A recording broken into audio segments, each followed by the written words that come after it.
Hi friends, প্রিয়ার চ্যানেলে আপনাদের সকলকে স্বাগত। আমি আগের বছর শীতকালে কিছু গাছ কিনেছিলাম। এই যে একটা জুঁই ফুলের গাছ কিনেছিলাম।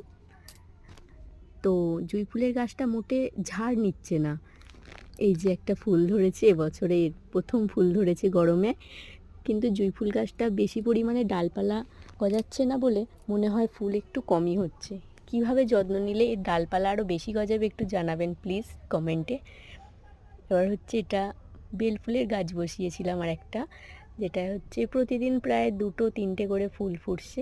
এই গাছটা ঝাড় নিয়েছে, অনেকগুলোই ডাল গজিয়েছে। তো একটু জানাবেন প্লিজ, কেউ যদি জানেন কিভাবে যত্ন করলে আরও বেশি ফুল পাবো আমি। এরপর আর একটা গাছ নিয়েছিলাম, যেটা হচ্ছে এই যে গন্ধরাজ ফুলের গাছ। এটা ফুল গজাচ্ছে না, একটু লাইক করে